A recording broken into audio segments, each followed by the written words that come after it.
Olá, bem-vindo ao nosso Pod Doutor, o podcast do Hospital Evangélico de Cachoeiro de Itapemirim.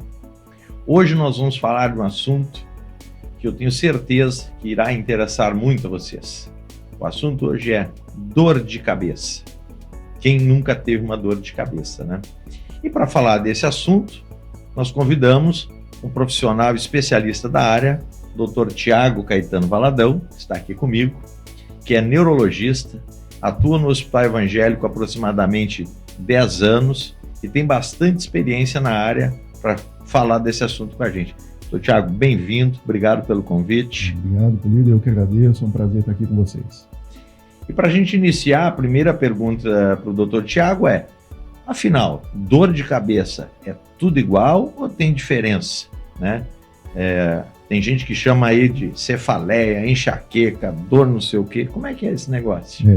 Importante dizer que nem toda dor de cabeça é a mesma dor de cabeça. Então, enxaqueca é uma das, talvez, mais de 200 dores de cabeça já catalogadas hoje na classificação internacional das cefaleias, né? Então, de fato, nem toda dor de cabeça é a mesma e elas recebem nome e até mesmo sobrenome, dependendo da classificação, né? E isso é importantíssimo para definição diagnóstica, terapêutica, exames que vão ser feitos para diagnóstico, enfim. Então, de fato, as dores de cabeça não são sempre as mesmas, né? Certo. Então, quando a gente fala de dor de cabeça, nós não estamos falando de uma doença, estamos falando de várias doenças. Dá para se dizer que dor de cabeça pode ser um problema da cabeça ou pode ser um problema de outra parte do corpo que se reflete na cabeça, até coisas que não são parte do corpo, né? Dá para dizer que se a pessoa ficar muito angustiada com estresse também causa dor de cabeça? Isso é mito ou é verdade? Isso é verdade, assim. As dores de cabeça elas vão se manifestar na cabeça, mas não necessariamente o problema está na cabeça.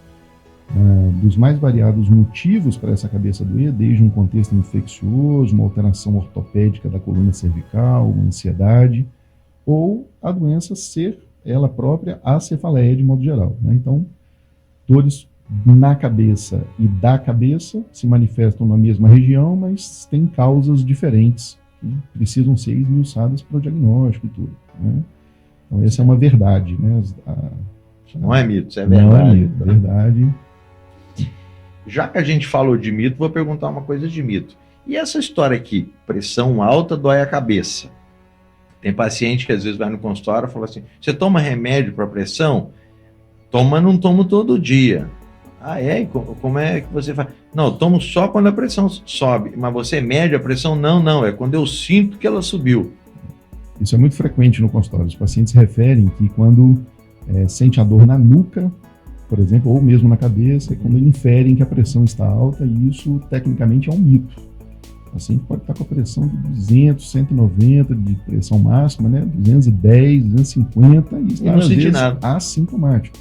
É uma doença, a hipertensão é uma doença silenciosa e que não há necessidade de ela se manifestar com dor de cabeça para saber se a pressão de fato está alta ou não. Pode até ter alguma pessoa que tem isso, que manifeste, né? Mas não necessariamente regra, né? Só vai ser meu alerta, né? Meu aviso, fica tranquilo que quando ela subir vai doer a cabeça, nada disso. Não dá por esse caminho.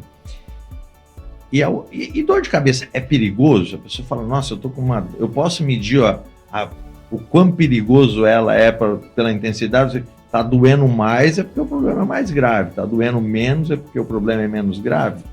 Essa é uma percepção que ela é do popular, vamos dizer assim, mas que não necessariamente é uma verdade também, porque existem dores de cabeça que são já a própria doença. Vamos dar o exemplo da enxaqueca, que é o mais comum, que por definição é uma dor de forte intensidade. Não necessariamente uma doença, vamos chamar assim, de mortal, ou que vai gerar uma sequela importante, aguda, mas a intensidade da dor, ela não necessariamente está ligada ao impacto de uma doença mais grave, né? A enxaqueca é uma doença que tem os seus comemorativos de gravidade, vamos dizer assim, por interferir em várias áreas da vida da pessoa, mas que não é uma doença, vamos chamar de um extremo maior de mortal, por exemplo, né? Ou que vai levá-la ao hospital por uma condição mais grave. Então, intensidade de dor não necessariamente reflete uma doença mais intensa ou de potencial de gravidade, né? Então, essa é uma condição que precisa ser valorizada, a intensidade da dor, é um dos critérios de investigação. Mas ela por si só não dá para tomar esse dado isolado como história clínica, né, de intensidade de dor, não necessariamente reflete uma doença mais importante ou mais grave. E a localização, né? Às vezes a pessoa fala assim, não, eu tenho dor de cabeça todo dia aqui na frente, na testa, geralmente de tarde.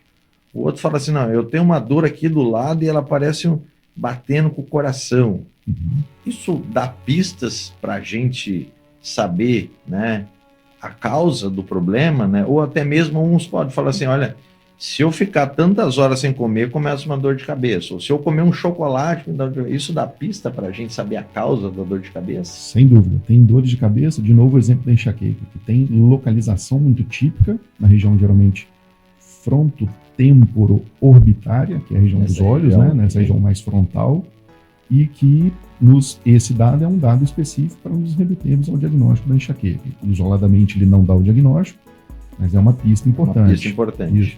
Dores exclusivamente na região frontal ou no alto da cabeça, associada a critérios infecciosos, por exemplo, pode sugerir um quadro de sinusopatia, né, sinusite. Dores na região posterior da cabeça podem referir a um problema que não é da cabeça, mas está na cabeça, como comentamos anteriormente, e ser um problema da coluna cervical, uma questão anatômico-ortopédica, né? Então, a topografia da lesão, da dor, ela vai direcionar para pistas diagnósticas da causa dessa dor, sem dúvida. Interessante, né?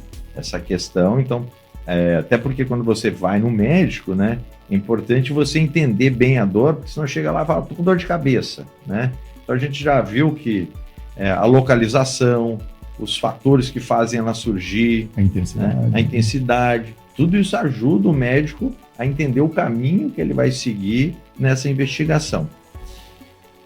E tem alguma situação que a pessoa fala assim, precisa saber, né, que servir de alerta, fala, olha, se tiver uma dor de cabeça desse tipo, é melhor você ir no hospital, porque pode ser uma coisa mais séria.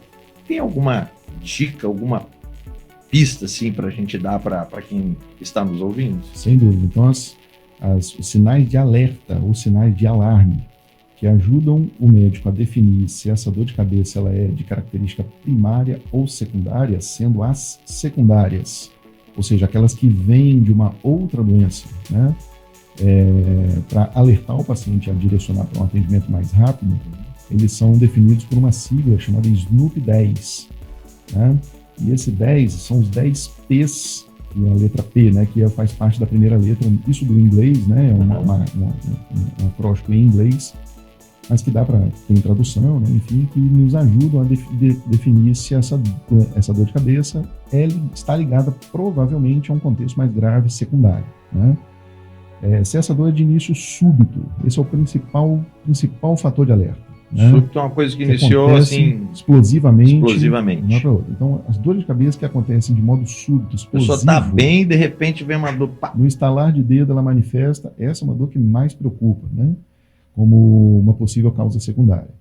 Existem, igual eu falei, esses outros critérios. Então, dor de cabeça de início súbito, pacientes acima de 65 anos, né, que manifestam a partir dessa faixa etária uma dor de cabeça teve dor de cabeça, assim, comumente, e de repente vem essa dor com uma idade já acima de 65. Exatamente. Uma dor de cabeça ligada à febre alta, persistente, que não passa, alteração do nível de consciência ou uma manifestação física potencial neurológica, outra, que a gente chama de déficit neurológico, né, associado à dor de cabeça. É preocupante, merece atendimento agudo. Para a gente explicar isso, assim, é aquela pessoa que começa a ficar mais sonolenta, que é só ficar dormindo. Náusea, vômito intenso, sonolência. Perde a força num braço ou numa perna. Dificuldade para se manter equilibrado, dificuldade com a fala. Para falar. Exato. Então, sinais neurológicos que o paciente habitualmente certamente não tem, que manifestam subitamente. Pacientes com história de câncer, né, neoplasia, câncer, com manifestação de dor de cabeça de início recente. E aí entra outro critério, mesmo que não ligado à neoplasia ou câncer, né, o câncer. Dor que o paciente nunca teve dor e de repente começa uma dor, mesmo que seja de caráter progressivo, né? é outro critério. A dor que não passa, né? Ela vem e fica. Vem, né? fica e não passa. O paciente que está começando a abusar de medicamentos analgésicos, usando muitos analgésicos por semana ou por mês. E aí existe um conceito chamado abuso de analgésico, que faz a dor perpetuar. É como se fosse o inverso, uma resposta paradoxal do analgésico, né? Quanto mais analgésico, teoricamente, menos dor, né? No caso da dor de cabeça, não. Quanto mais busca ao analgésico, pela dor persistente, esse processo fica retroalimentado. Então, quanto mais analgésico, mais dor. Está nesse contexto, é indicativo de procura ao médico, né?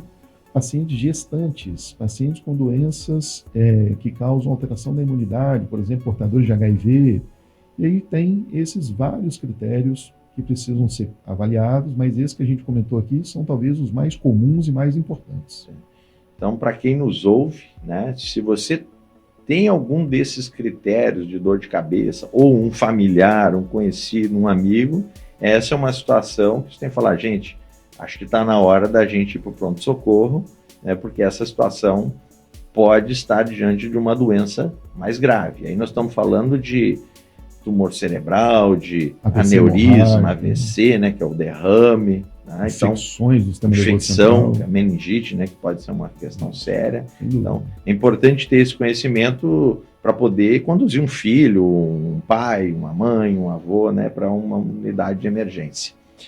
Bom, se você está gostando do nosso bate-papo, entra no nosso canal, dá um like aí no nosso YouTube. Lembrando que você também pode nos ouvir no Spotify, pod.doutor. Nós estamos lá no Spotify, hoje aqui com o Dr.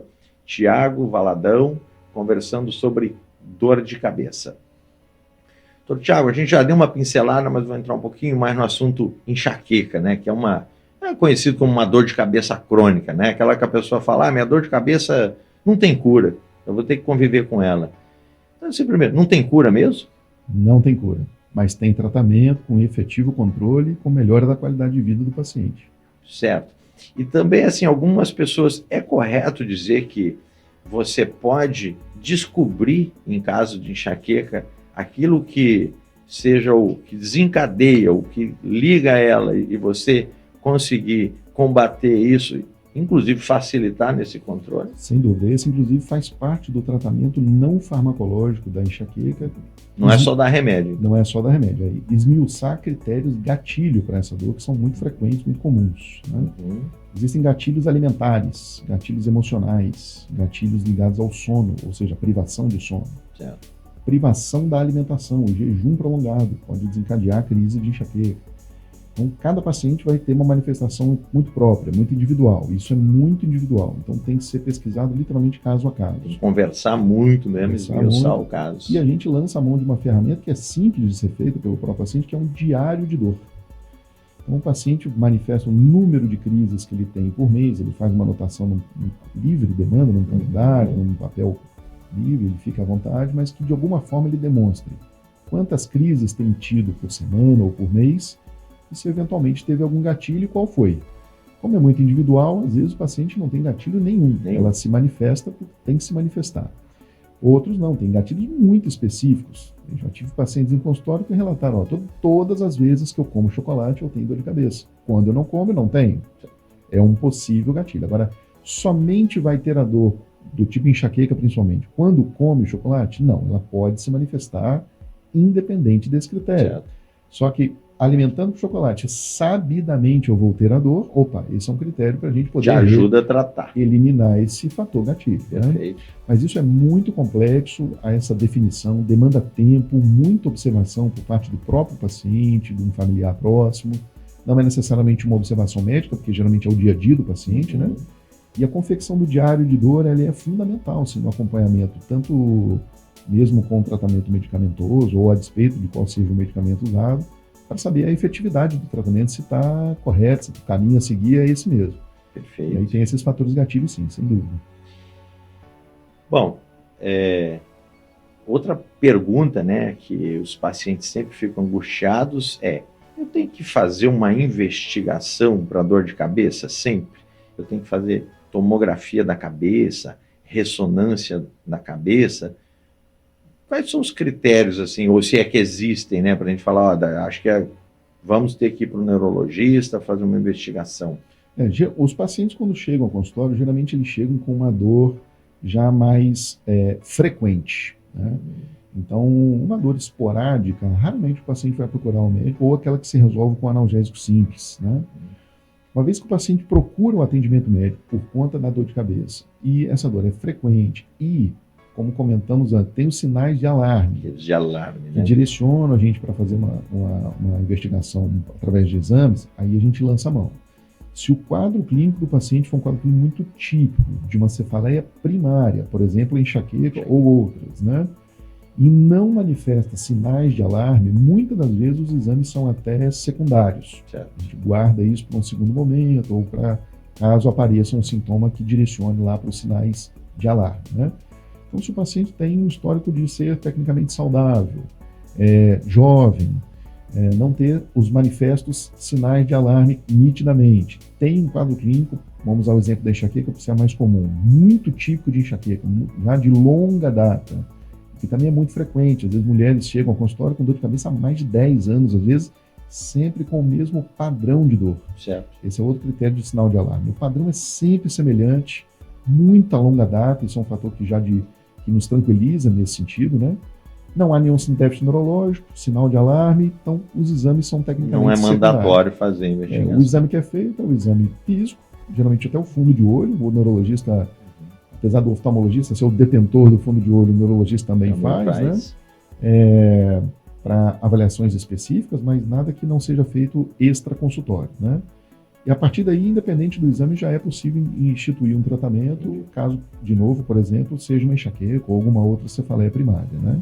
Isso até é tranquilizador, né? Para as pessoas saberem, não é todo mundo tem dor de cabeça que está rompendo um vaso, um aneurisma lá na cabeça, tem que fazer tomografia ou ressonância, né? Existem critérios que o Dr. Tiago está falando muito claro para a gente, que é o comportamento da dor de cabeça, né?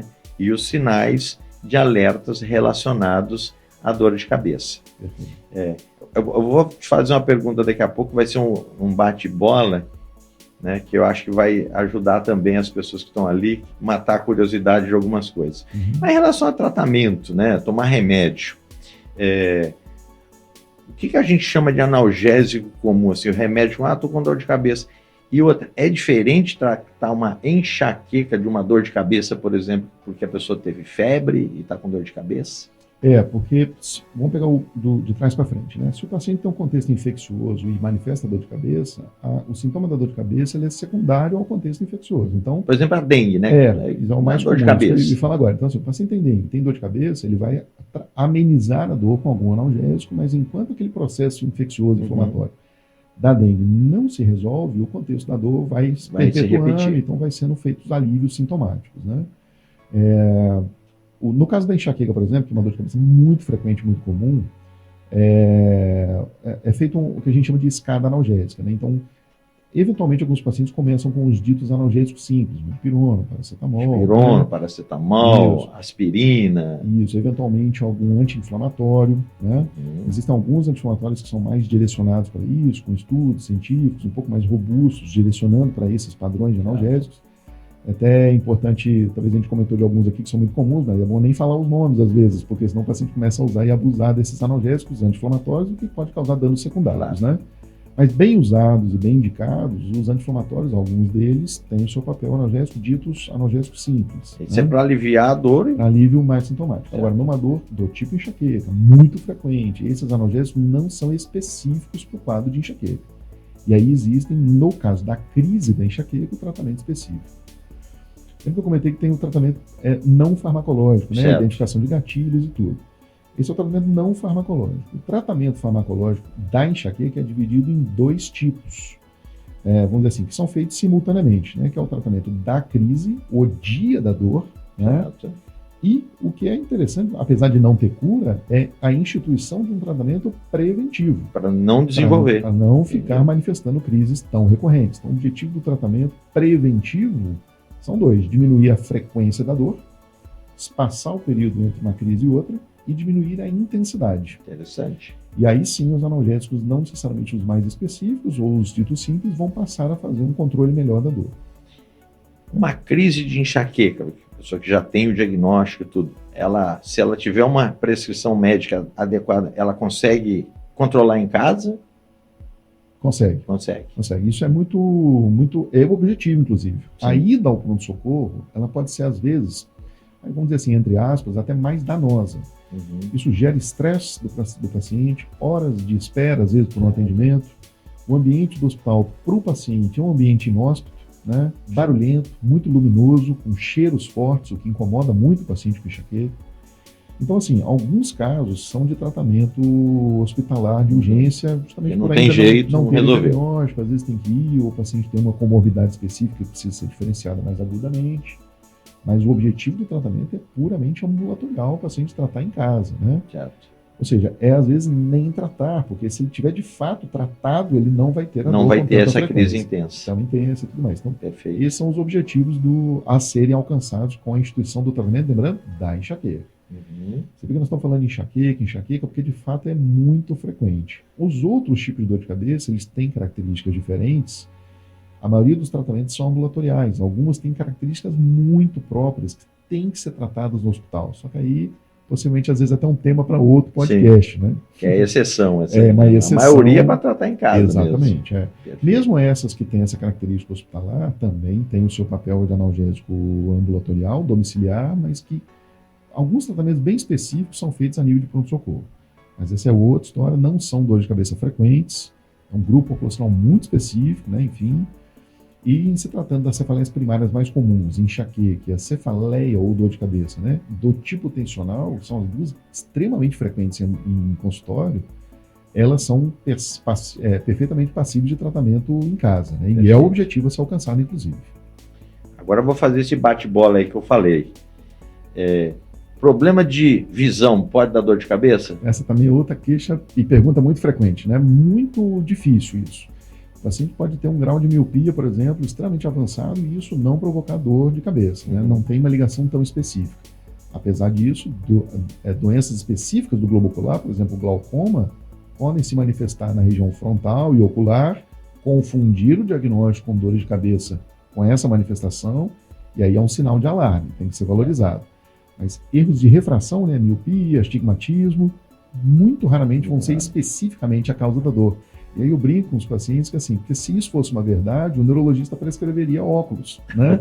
Mas isso não é uma realidade, então não é tanto assim. Alguns pacientes melhoram, que há uma diminuição do forçar da musculatura, às vezes do rosto e tudo, é um possível gatilho para dor, mas não é um tratamento específico, não. Problemas dentários, né? Então essa articulação temporomandibular. Esse é um gatilho importante da enxaqueca, especificamente da enxaqueca, é bem frequente também, né? A disfunção da articulação temporomandibular, né? Essa articulação que faz a gente abrir e fechar a boca, né? Ela, por problemas dentários, de arcada dentária, ela se desestabiliza e pode provocar a dor, né? E aí eu também explico aos pacientes o seguinte: em casa você pode fazer esse teste, né? Se você colocar a mão na região temporal, né, próximo à sobrancelha, colar o dente um pertinho do outro e fizer uma força, você vai perceber o músculo temporal crescer. Então há uma ligação entre o fechar da mandíbula corretamente com a tensão da musculatura temporal e do masseter. E aí gera esse desconforto de dor como gatilho e aí a enxaqueca se manifesta. Então não é raro também a gente encaminhar o paciente para avaliação dentária, né? Dentista, tratar o bruxismo, né? A articulação temporomandibular, para obter também menos um gatilho da dor do tipo enxaqueca. Problemas do nariz, né? Nariz, tal do seio da face, já até comentou sinusite, do ouvido, que é o otorrino, também pode ser causa de dor de cabeça? Pode, de dor de cabeça. Não necessariamente enxaqueca, como quadro clínico, mas dor de cabeça pode, né? A inflamação dos seios paranasais, né? Seios maxilares, frontais, até o etimoidal, que fica atrás do nariz, gera uma dor, às vezes, referida no alto da cabeça, de difícil diagnóstico, às vezes, mas pode ser uma causa, certamente é uma causa importante também a ser diferenciada, né? Isso sem dúvida. Bom, nosso bate-papo aqui tá bom, a gente conseguiria ficar aqui até amanhã conversando, com certeza, né? Mas nós estamos chegando no nosso tempo final. Se você gostou do nosso bate-papo, entra aí, dá um like, curte a gente. Doutor Tiago, para finalizar, que mensagem você deixa aí para as pessoas que sofrem de dor de cabeça? Já deixou uma boa aí, né?